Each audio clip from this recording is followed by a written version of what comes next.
Natalie Holzer mendadak curhat minta dijemput mendiang ibunda. Natalie Holzer mengaku lelah dengan hidupnya, mendadak buat permintaan aneh. Dalam unggahan terbarunya, mantan istri Sule ini membagikan fotonya bersama sang mendiang ibunda.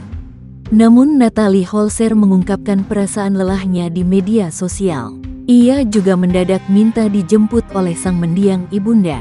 "Mah, kapan jemput Lia? Lia capek." Emoji sedih, tulis Natalie Holzer di Instagram, Selasa, tanggal 21 Mei tahun 2024. Unggahan ibu satu anak ini pun langsung menuai beragam komentar netizen.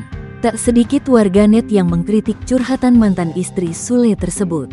Pasalnya, Natalie Holzer dinilai tidak bersyukur dengan hidupnya. Apalagi, ia hidup dalam kondisi yang berada. Namun ada pula yang mengingatkan Natalie Holzer untuk tidak berbicara sembarangan.